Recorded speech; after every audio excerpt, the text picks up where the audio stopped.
Today is the 6th National Day of Memory for the victims of honour killings. So-called honour-based violence punishes those deemed to have brought shame on their family or community through not conforming to traditional expectations.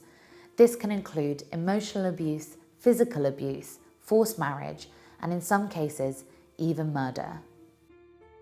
The Day of Memory takes place on the birthday of Shafilea Ahmed, a British Pakistani girl from Warrington, who was murdered aged 17 by her parents for becoming too westernised.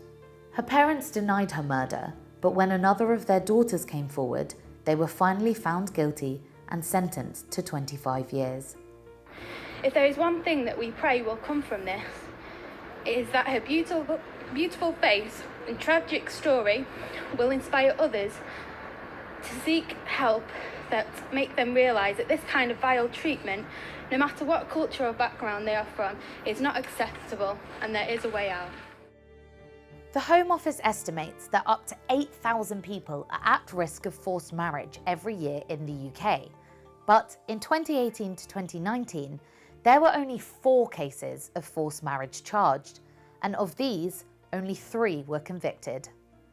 Charity Karma Nirvana, who help victims of honour-based abuse, say these statistics are just the tip of the iceberg. Last year, our helpline received just over 12,000 contacts from the UK alone, to give some idea as to how many people are contacting the helpline. But we perceive that to be a huge underestimate to the scale of the problem because it's a very, very hidden issue.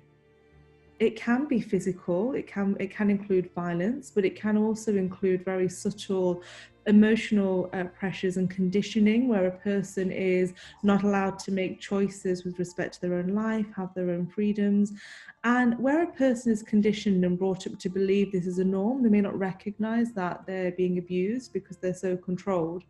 So for us, it's really important that we support people to recognise abuse. Data isn't very reliable, and I think the only way that we're going to get better at really truly understanding the picture is by ensuring that practitioners on the front line, be it teachers, social workers, police professionals, people that work in the community, opening their eyes to the issue so that they can detect how often this is going on and how often they're coming across it, because they are currently, but they just don't necessarily know that. There is no specific crime of honour-based abuse. Instead, cases are prosecuted for the offence committed, for example, domestic abuse, GBH, or murder. However, crimes are registered as honour crimes by the CPS to give an indication of the level of honour-based abuse.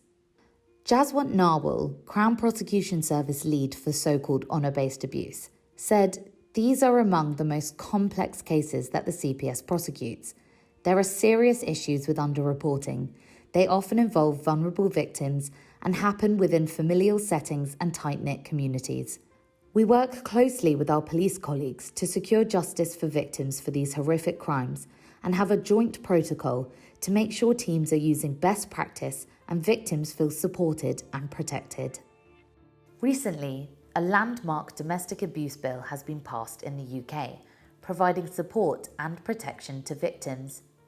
However, Karma Nirvana say an amendment to the definition of domestic abuse is necessary to also protect victims of honour-based abuse.